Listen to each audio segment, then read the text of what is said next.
আসসালামু আলাইকুম, আমি ব্যারিস্টার তাসলিম আহমেদ খান। আমি বাংলাদেশ সুপ্রিম কোর্টের একজন আইনজীবী। আজকের ভিডিওতে আমি 5টি কারণের কথা বলবো, যে 5টি কারণের জন্য আপনার UK, USA, Canada, Australia, New Zealand সহ ইউরোপের যে দেশগুলো আছে সেখানে আপনার ভিজিট ভিসা রিফিউজ হতে পারে। নাম্বার 1 রিজন হচ্ছে ইন্টেনশন টু রিটার্ন। আপনার অ্যাপ্লিকেশনে যদি আপনার ইন্টেনশন টু রিটার্ন যদি ভালোভাবে প্রেজেন্ট না করতে পারেন, আপনার অ্যাপ্লিকেশন দেখে যদি আপনার ইন্টেনশন টু রিটার্ন মানে আপনি বাংলাদেশে ফিরে আসবেন আপনার শর্ট ভিসা শেষে, এটা যদি ভালোভাবে রিফ্লেক্ট না হয়, তাহলে এই একটি কারণে কিন্তু আপনার ভিজিট ভিসা রিফিউজ হয়ে যেতে পারে। আচ্ছা, সেকেন্ড যেই রিজনটার কারণে আপনার ভিজিট ভিসা রিফিউজ হতে পারে সেটা হচ্ছে সাসপিশিয়াস ট্রানজ্যাকশন। আমাদের মধ্যে অনেকেরই ধারণা হচ্ছে আমরা যদি অনেক বড় একটা অ্যামাউন্ট রাখি সেই অ্যামাউন্টের জন্য আমার ভিসাটা অ্যাকসেপ্ট হবে, কিন্তু এটা একটা ভুল ধারণা।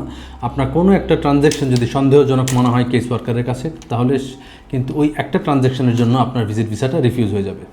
নাম্বার যে রিজনটার জন্য আপনার ভিসা রিফিউজ হতে পারে সেটা হচ্ছে ল্যাক অফ ফ্যামিলিয়াল টাইজ। অর্থাৎ আপনার অ্যাপ্লিকেশনে যদি সুন্দরভাবে আপনি এটা রিফ্লেক্ট না করাতে পারেন যে আপনার যে ফ্যামিলি মেম্বারগুলো আছে বা আপনার যে ফ্যামিলিয়াল যে এঙ্গেজমেন্টগুলো আছে, এই জিনিসটা যদি আপনার অ্যাপ্লিকেশন দেখে ভালোভাবে না বোঝা যায়, তখন কিন্তু এই একটা কারণেই আপনার ভিজিট ভিসা রিফিউজ হতে পারে।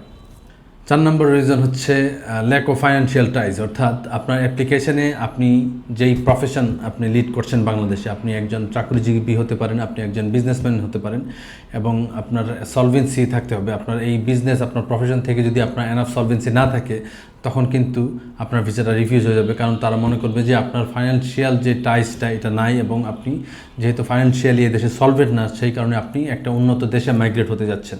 সুতরাং আপনার সলভেন্সিটা খুব ভালোভাবে আপনার অ্যাপ্লিকেশনে রিফ্লেক্ট হতে হবে। যদি এটা না হয়, আপনার ভিজিট ভিসা রিফিউজ হয়ে যাবে।